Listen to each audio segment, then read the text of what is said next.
नवंबर का महीना था। गांव महिमापुर पर ठंड की पहली मार पड़ चुकी थी। सुबह का कोहरा इतना घना था कि 4 कदम दूर खड़ा आदमी भी दिखाई नहीं देता। हर झोपड़ी के ऊपर से सफेद धुंध ऐसी लटक रही थी जैसे किसी ने पूरे गांव को रुई से ढक दिया हो। गांव के अमीर घरों में अलाव जल रहे थे, लेकिन हरिया की झोपड़ी में बस ठंड, सन्नाटा और अधूरा चूल्हा था। मुन्नी बिटिया, चादर अपने ऊपर और खींच ले, बाहर की हवा बड़ी जालिम है। बापू, बड़ी ठंड लग रही है, आग नहीं जलाएंगे क्या? लकड़ी होती तो जलाते बेटा। खेत में जो डंठल पड़े थे वह भी भीग गए हैं। जब धूप निकलेगी तो सुखा लेंगे। सुनो जी, मैंने थोड़ा भूसा बचाया है, उसी से आग जला लेते हैं। नहीं चंदा, वह भूसा तो बैलों के लिए है। हम तो एक रात ठिठुर लेंगे, मगर बैल बेचारे क्या करेंगे? उन्हें भी तो सांस लेनी है। झोपड़ी के बाहर हवा सरसराती रही। दीवारों के बीच से बर्फीली हवा अंदर घुसती रही। गांव के अमीर सेठ हरिराम के यहाँ आज जश्न था। बेटी की सगाई हो रही थी। चारों ओर रोशनी, ढोलक और पकवानों की खुशबू फैल रही थी। किस्मत वालों के घर में तो ठंड में भी गर्मी होती है। हमारे हिस्से बस धुआं, ठिठुरन और भूख ही आई है। हरिया ने आसमान की ओर देखा। धुंध के बीच कहीं चांद दिखाई दे रहा था। उसे लगा जैसे भगवान भी कहीं ठंड में सिमट गया हो, और वह सोचता रहा, क्या इस सर्दी में हमारी किस्मत भी जम जाएगी? रात भर की ठंड नहीं, जैसे हर चीज को जमा दिया था। सुबह होते ही सूरज की किरणें तो दिखी, पर उनमें वह गर्मी नहीं थी जो शरीर को राहत दे सके। गांव महिमापुर अभी भी धुंध की चादर में लिपटा पड़ा था। खेतों के ऊपर सफेद पल ऐसे जम गया था जैसे किसी ने दूध उड़ेल दिया हो।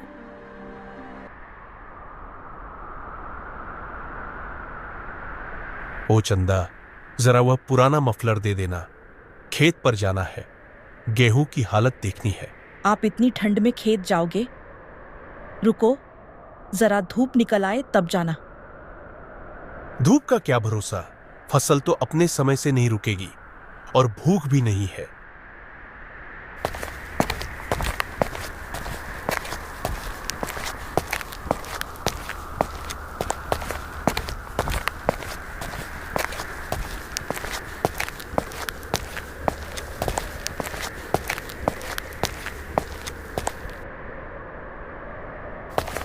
हरिया अपने पुराने जूते पहनकर खेत की ओर चल पड़ा। कंधे पर फावड़ा, शरीर पर मफलर और पैरों में ठंड की चुभन।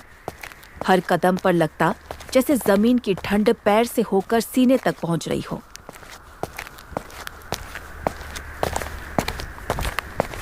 ओ हरिया, इतने सवेरे सवेरे कहाँ चला जा रहा है? खेत की ओर चाचा, फसल देखनी है। रात को पाला पड़ा था। सुन बेटा, ठंड बड़ी कड़क है। हम तो उम्र के मारे घर में बैठे हैं। तू जवान है, मगर ध्यान रखना, बर्फीली हवा से सीना जम जाता है। डरती तो ठंड भी होगी चाचा, हम जैसे लोगों से, जो रोज पेट के लिए लड़ते हैं। खेत पर पहुंचते ही हरिया के कदम थम गए। गेहूं की नन्ही बालियां झुकी थी। पाली की ठंड से पत्ते सफेद हो गए थे।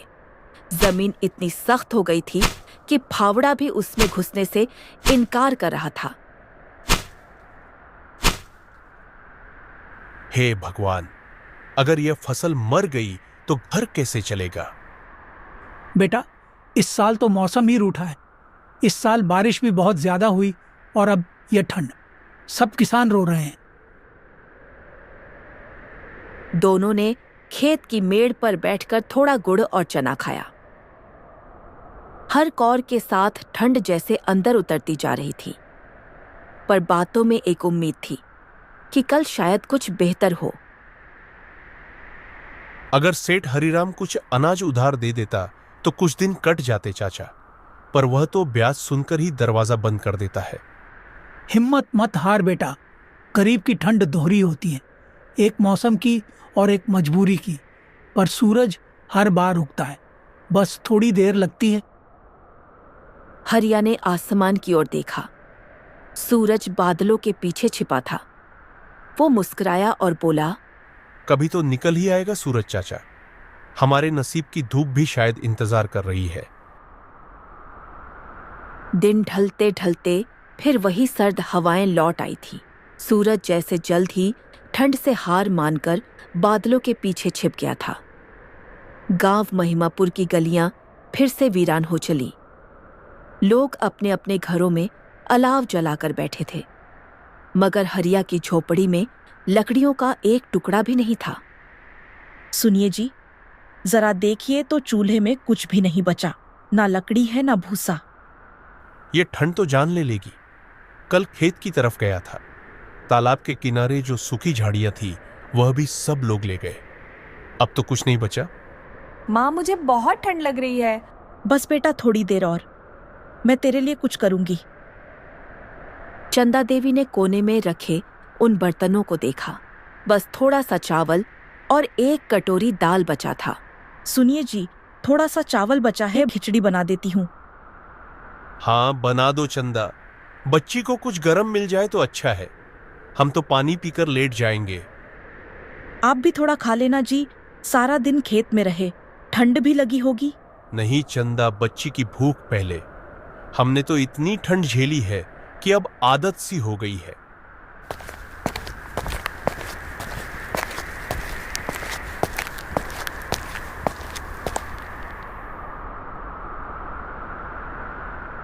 चंदा देवी ने थोड़े से पानी में दाल चावल उबालने शुरू कर दिए। माँ, खिचड़ी की खुशबू आ रही है। हाँ बेटा, अब भी खिला दूंगी तुझे। जब खिचड़ी पक गई तो चंदा देवी ने एक छोटी थाली में खिचड़ी थोड़ी सी परोसी। उसे झट से खा लिया। उसकी आंखों में अब कुछ चमक लौटी थी। आप भी खा लीजिए, थोड़ा बचा है। चंदा, तुम भी खा लो पहले। हम दोनों तो ठंड के आदी है। बच्ची पेट भर ले, वही सबसे बड़ी नियामत है। उस रात तीनों को नींद नहीं आई। चूल्हे की राख ठंडी पड़ चुकी थी और हवा अब भी दीवारों के बीच से चली आ रही थी।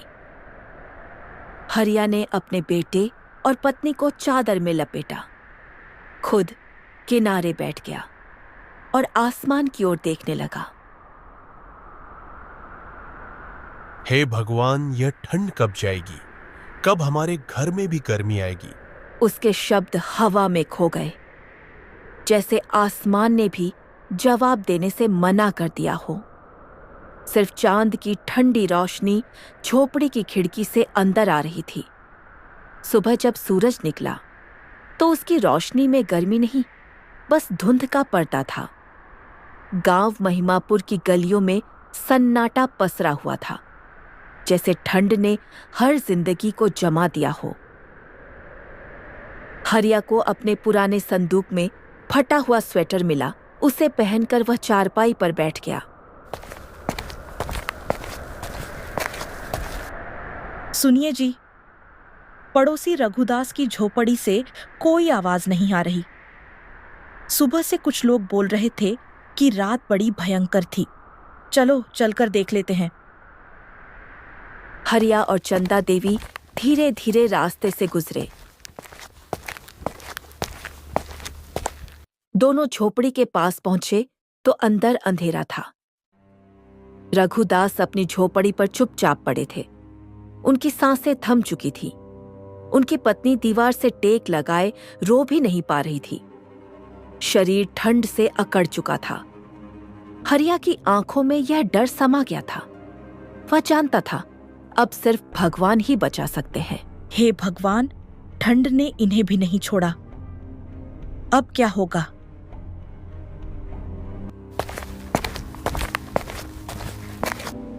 बाबूजी, क्या रघुदास काका मर गए?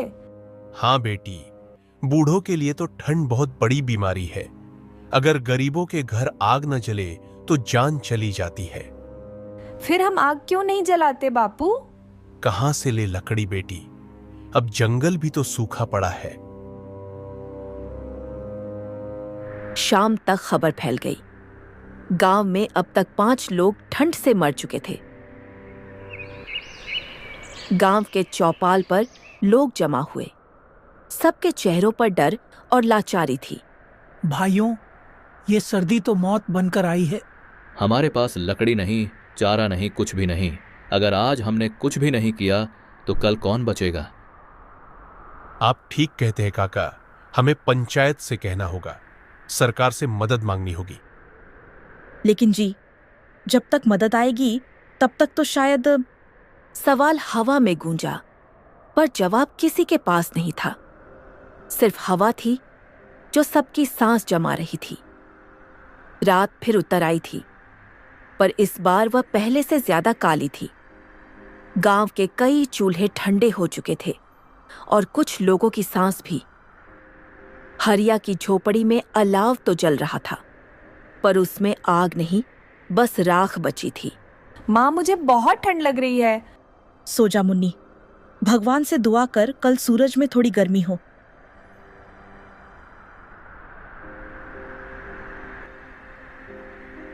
सुनिए जी, अब घर में खाने को कुछ भी नहीं बचा। भोला की खांसी बढ़ती जा रही है, कहीं कुछ इंतजाम करना होगा। जानता हूं चंदा, पर कहां जाऊं? बाजार दूर है, रास्ते बर्फ से ढके पड़े हैं। किसान हूं और खेत में बर्फ जमी है, काम ठप है। फिर भी मैं कुछ तो करूंगा।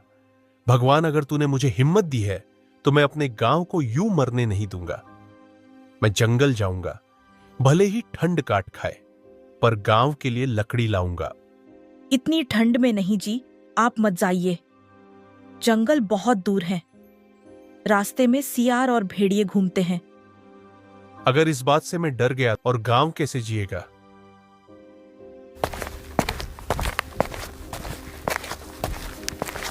सावधानी से जाइएगा। तुम बस चूल्हा संभालना चंदा, मैं लौटूंगा तो आग और उम्मीद दोनों लाऊंगा। जंगल का रास्ता लंबा था, हर कदम पर बर्फ काटे और सन्नाटा, लेकिन हरिया की आंखों में डर नहीं था, सिर्फ अपने गांव की तस्वीर थी। आधे घंटे की यात्रा के बाद उसने सूखी डालियां देखी। वह टूटे पेड़ की टहनियों को इकट्ठा करने लगा। ठंड से हाथ सुन्न पड़ रहे थे, पर वह रुका नहीं। हरिया ने लकड़ियों का बड़ा गट्ठर बनाया, उसे सिर पर रखा और चल पड़ा। रास्ता कठिन था, लेकिन उसका इरादा उससे भी मजबूत। पता नहीं कब लौटेंगे तुम्हारे बाबूजी। माँ, बाबूजी तो हीरो है ना, वो जरूर लौटेंगे। जब दोपहर के बाद हरिया लौट कर आया, उसके कंधे पर लकड़ियों का ढेर था और चेहरे पर ठंड के बीच में भी पसीना चमक रहा था। चंदा देखो, लकड़ियां लाया हूं। उस शाम पूरे गांव में हरिया के अलाव की गर्मी फैली। हरिया का छोटा सा साहस गांव के हर घर में उम्मीद की आग बन गया था। आग की लपटें हवा में नाच रही थी और हरिया के चेहरे पर वह सुकून था जो किसी राजा के पास भी नहीं होता, क्योंकि उसने अपने गांव को बचा लिया था। सुनिए जी, आपके लाए लकड़ियों ने तो पूरा घर रोशन कर दिया। चंदा, यह आग मेरी नहीं, गांव की है। अब कोई ठंड से नहीं मरेगा। माँ देखो, मेरी उंगलियां गर्म हो गई। धीरे धीरे आसपास के बच्चे भी आ गए। कोई अपने हाथ सेक रहा था, कोई लकड़ी डाल रहा था। कुछ देर में गांव के कई लोग हरिराम के घर के बाहर इकट्ठा हुए।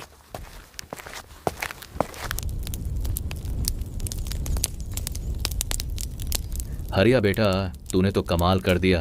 हम सब तो मौत का इंतजार कर रहे थे और तूने आग जलाकर हमें जिंदगी दे दी। मैंने तो बस हिम्मत की है। अगर सब साथ मिले तो गांव में कोई ठंड से नहीं मरेगा। हरिया की बात सुनकर सबकी आंखों में नई चमक आ गई। उस रात हरिया के आंगन में कई अलाव जले। हर घर से कोई ना कोई आया, कोई बूढ़ा, कोई बच्चा, कोई और। सब एक दूसरे के पास बैठे आग सेकते और कहानी सुनाते रहे। सुनो जी, अब लगता है ठंड भी हार मान जाएगी। हाँ चंदा, जब लोग एक साथ हो तो कोई ठंड, कोई तूफान टिक नहीं सकता।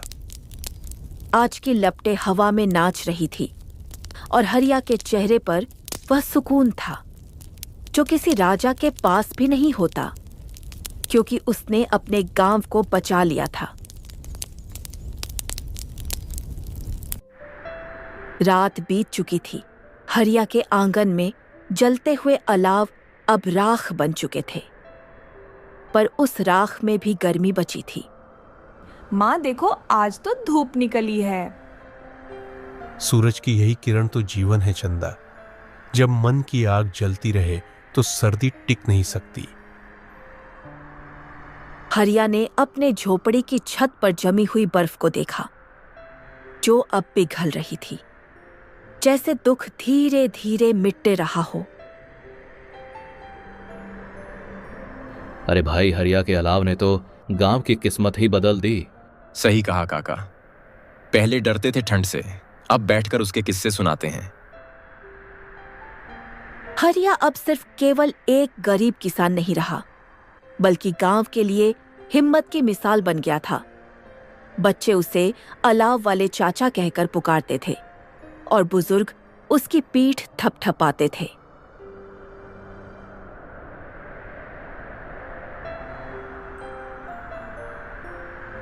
देखिए जी, आपकी हिम्मत से पूरा गांव मुस्कुरा रहा है। चंदा, मैंने अकेले कुछ नहीं किया।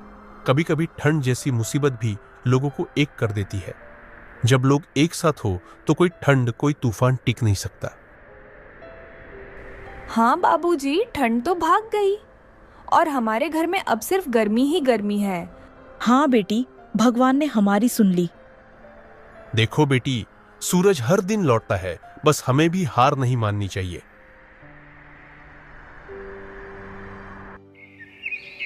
गांव में पहली बार इतने दिनों बाद सन्नाटा नहीं था।